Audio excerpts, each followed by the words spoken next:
Chapitre 1. Elendar.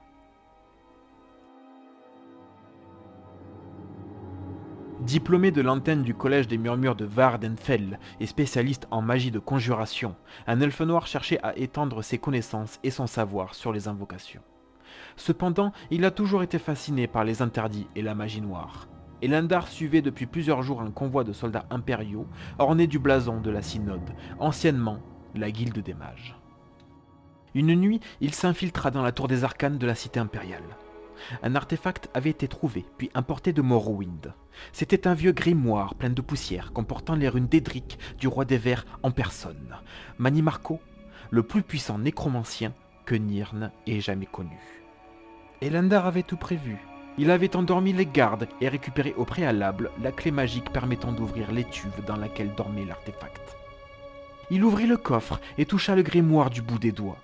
Aussitôt, il fut pris d'une violente vision, un message du maître nécromancien. Il avait insufflé dans ce livre une infime partie de son pouvoir, et Elendar s'abreuva de ses paroles et de ses incantations. Manimarco insista sur un lieu, Skyrim, avant de propulser à l'autre bout de la pièce Elendar, qui se heurta contre un mur. Le choc fit basculer un vase qui se brisa dans un fracas assourdissant et alerta les autres gardes. Il se releva, sentant en lui une nouvelle puissance. Pris au piège, il assassina de sang-froid les deux gardes qu'il avait précédemment endormis. Puis il utilisa son nouveau pouvoir de nécromancie et les réanima. Les gardes morts se mirent alors debout et devinrent ses pantins. Il les utilisa pour faire diversion afin de s'enfuir. C'est ainsi qu'Elendar devint nécromancien et décida de s'exiler vers Skyrim. Il marcha plusieurs mois sur des petits sentiers, évitant les routes commerciales, car trop fréquentées. Cependant, il croisa un marchand itinérant, tirant avec lui une mule qui tirait elle-même une très grande cage recouverte d'un drap grisâtre et déchirée à certains endroits par les intempéries. Bien le bonjour, mon bon monsieur. Je sens votre regard noir. Peut-être serez-vous intéressé par une de mes, disons, marchandises. Elendar jeta un coup d'œil sous le drap, puis se tourna vers le marchand, surpris. « Vous transportez des gens ?»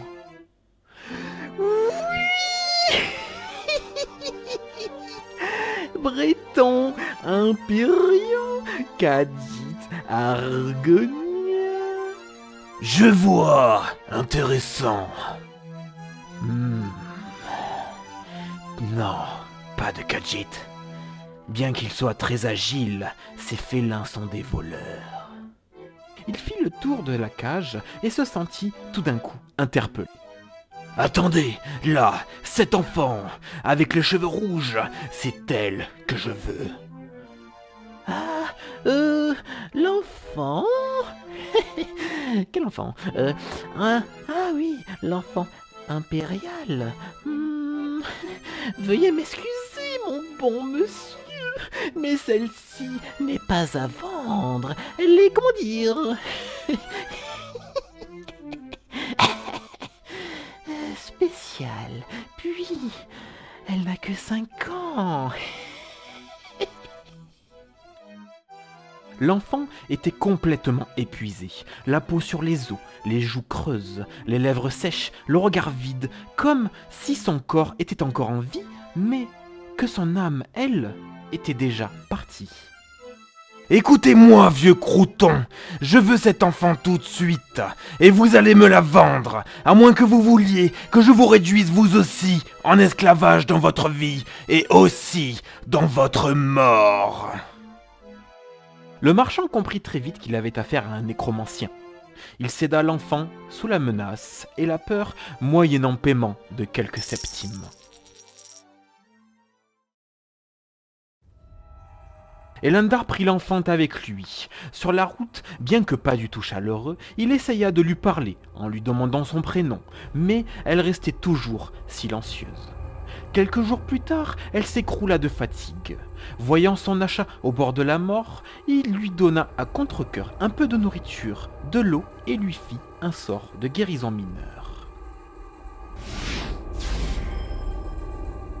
Mange et bois, esclave. Si je te garde en vie, ce n'est pas par bonté, car ta vie ne vaut pas mieux que celle d'un ver de terre qui frémit dans la boue.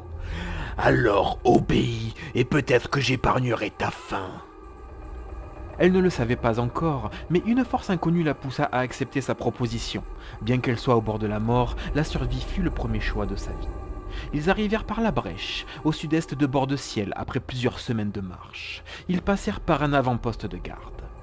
Elendar jeta un œil à la carte disponible pour les voyageurs sur le comptoir, quand un garde l'approcha. « Bonjour, voyageur, puis-je vous renseigner ?» « Où sommes-nous sur cette carte ?» Ici, au sud-est. Nous sommes dans la brèche. Vous n'êtes pas du coin, Non. Je vois. Votre fils, fille, m'a tout l'air d'être mal en point. Vous devriez faire un tour au temple de Mara, à Fayez. Vous pourrez vous y soigner. Elendar coupa court, et sans dire un mot, prit la petite fille par le bras et s'en alla brusquement. Quel étrange elfe. Je n'aime pas les mages de Cyrodiil, mais ceux de Morrowind sont encore pires. Il lui fallait un endroit discret, calme, à l'abri des regards, et surtout avec une bonne acoustique, afin que ses rituels résonnent, mais qui ne s'ébruitent pas à l'extérieur. Fayez, hein? Je dois trouver un endroit proche de cette ville. Il suivit alors le sentier parallèle à la route commerciale et trouva une grotte, sombre et profonde, parfaite pour lui. Il décida d'en faire son sanctuaire et délégua à la petite fille plusieurs tâches bien trop ardues pour son âge, contre de la nourriture et de l'eau. Du haut de ses 5 ans, elle alla récolter du bois, des feuilles et des herbes. Elle avait interdiction de chasser, car il ne voulait pas risquer la moindre once de rébellion. Elle restait toujours silencieuse et accomplissait ses tâches comme une marionnette.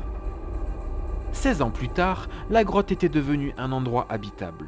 Il y avait un bureau où, jonchés, des piles de parchemin, des encriers à moitié vides et des plumes semi-brisées.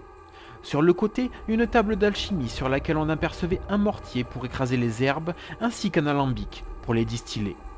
Derrière, il y avait une bibliothèque pleine de poussière s'appuyant sur les parois rugueuses de la grotte. Les livres ainsi que les notes et les carnets semblaient ne pas avoir servi depuis des années.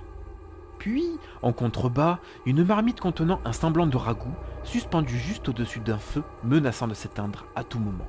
Elendar avait son propre lit, sur une estrade en bois, mais l'enfant, devenu maintenant adulte, dormait toujours à même le sol.